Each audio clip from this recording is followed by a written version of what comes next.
Hello all. Long-time lurker, ex-elder's wife, and first-time poster. My husband and I woke up during COVID and we're both out now and enjoying and figuring out life. Ongoing process. Given the holiday weekend, I thought you would enjoy something I wrote last year while waking up. We served 2 different times on the Warwick project and both times our rooming was in Brooklyn. I'll do another post and all the odd things that went on with that project. The first time we stayed we were in the Sands building. The second assignment was for 4 months and we were rooming in the 97 building. For those that have never been, it's all very vague about your arrangements until you get there and find out. We're all familiar with the other well-known buildings, but I had never heard of the 97 building until we were being driven there. It's unlike all the other Brooklyn buildings Watchtower owns, and it's where most of the governing body lived at the time. Unlike the other Watchtower buildings, the 97 building has no sign or marker on it to indicate it's a Watchtower building. You wouldn't even notice it. And it was one of the only buildings that did not have a manned lobby, which I thought was odd.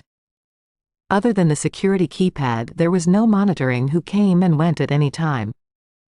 It struck me odd that wouldn't the governing body want the same security and night watchmen as the other residence buildings? And since there was no manned lobby, we were the only building that you could come and go in casual clothes. Even shorts were allowed right through the front door. All other Bethel buildings have very strict dress codes and security when coming and going. Guests needed to be checked in, but not in the 97 building. We were assigned a room and dropped off at the front door with our luggage. When we got to our floor, we were absolutely shocked to see we were right next door to brother and sister LETT. We almost fainted, like we had reached spiritual royalty or something. I thought we would have wonderful spiritual discussions with them, learn exciting world news, become friends, and have wonderful memories to share when we returned to our home congregation. Absolutely none of that happened. In fact, for the 4 months we never saw them once, except I ran into Sister LETT at the recycle bin, which directly outside our door. She was dropping a couple wine and alcohol bottles in the recycling. We totally don't care and had our share of wine bottles to recycle too. And I was excited to finally meet her. I said hello to her with a big smile. She looked super irritated to see me and didn't even smile. Her only word to me was, "What?" Like it was weird that someone would say hello to her. She went back in her room and closed the door. We thought that was super strange, but shook it off as them being tired from all the work going on or something like that. The LETT's room was actually 2 rooms combined into a corner suite that had a world-class view of the water and promenade. Good for them, we thought. They deserve somewhere nice to live considering all their responsibilities and sacrifices. At least that's what we thought at the time. Our room was right on the other side of their office wall and it was a miserable little hole. I don't mean to complain, and I know we volunteered to go there and the focus was on getting Warwick built, but dang, it was dreadful. When we first unlocked the door we were shocked. We thought it must be a mistake and they gave us like a storage room or a room that wasn't supposed to be used. The door opened onto a cart that held a microwave and a tea kettle, and we could barely squeeze in one at a time into the room. In fact, I had to hand my husband the bags and even my purse to get in, and we are not big people. The room itself was tiny with a Murphy bed and a small table and 2 dining chairs, one of which was broken and we didn't even use it the whole time, that overlooked the alley and a brick wall. So most of the time we sat on the floor cause when the bed was down there was barely enough room to get around it. Anyway, we were excited to be there and we thought it was a great privilege to be in the same building as so many of the governing body, or so we thought. Riding the elevator with the Herds was super uncomfortable. They made it clear they did not want the workers bothering them, and Brother Herd would roll his eyes when anyone tried to talk with him, super obvious eye rolling. 4 months and they never asked us our names, where we're from, nothing. As usual, we just explained their rudeness away, that they're probably tired from all the extra work with the project or it would be hard to be recognized by everyone.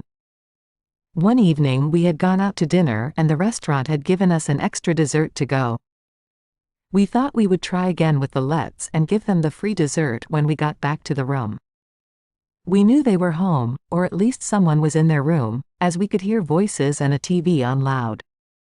My husband knocked on their door and the voices stopped, and then the TV turned off, and we heard someone do, "Shush," from inside their room. We waited and no one answered the door. Ironic, isn't it? So now we're just standing there in the hallway and they know we're there. My husband knocked again and we waited, silence, and no one answered. By this point it's feeling a little creepy, so we go back in our room. A few minutes later the TV is back on and the voices start again and go very late into the night. Now of course anything could explain it, like maybe they weren't feeling well, but it just added to all the weirdness and the feeling like something was off the whole time we were there. As you all know, the watchtower buildings along the promenade are prize real estate and many have amazing waterfront views. Building 97 was the best rooftop viewing area with 360 views of the skyline, the bridge, and of course the water. We would go up on the rooftop every chance we got, and at nighttime the city lights were incredible. And who wouldn't want to take in that once-in-a-lifetime view with a little wine after working all day? Thinking we didn't want to offend anyone and of course the "no alcohol" signs, we thought we were super clever buying those stainless water bottles that no one could see what we were drinking. There were never more than a few people on the rooftop at a time, especially since most of the building's residents were elderly. Apparently you had to have quite a bit of seniority to live in 97. Then along comes 4th of July. The 4th is a very big deal in Brooklyn Heights. The promenade fills up with tens of thousands of people to watch the fireworks over the water. The week before they begin setting up for the events. Streets are blocked off, food vendors set up, and the big Macy's fireworks barge is towed in and anchored right in front of our building. Also, this was the same year gay marriage just got legalized and New York erupted in celebrations in the streets almost daily. We had front row views to the whole celebration from our rooftop. The morning of the 4th, we had a very serious morning worship about not getting caught up in the celebrations. That we would never want to applaud the fireworks or even appear to be supportive of the celebrations. Even recommended to not leave our rooms unless absolutely necessary so as to not get caught up in the crowds. We decided we would just stay in our room for the night. Well, by 7 p.m. curiosity set in. We could hear the crowd and the loud music. We thought, what's the harm in just going to look, but we'd be back in our room before the fireworks started. So we filled our little water bottles with wine and headed up to the roof. When we opened the rooftop door, we were shocked to see almost the whole building up there having a huge party, including several of the governing body. They had their folding chairs all set up to watch the show, and there was plenty of alcohol all around and they weren't hiding it. We're not ones to pass on a good party, so we pulled up a chair and joined in.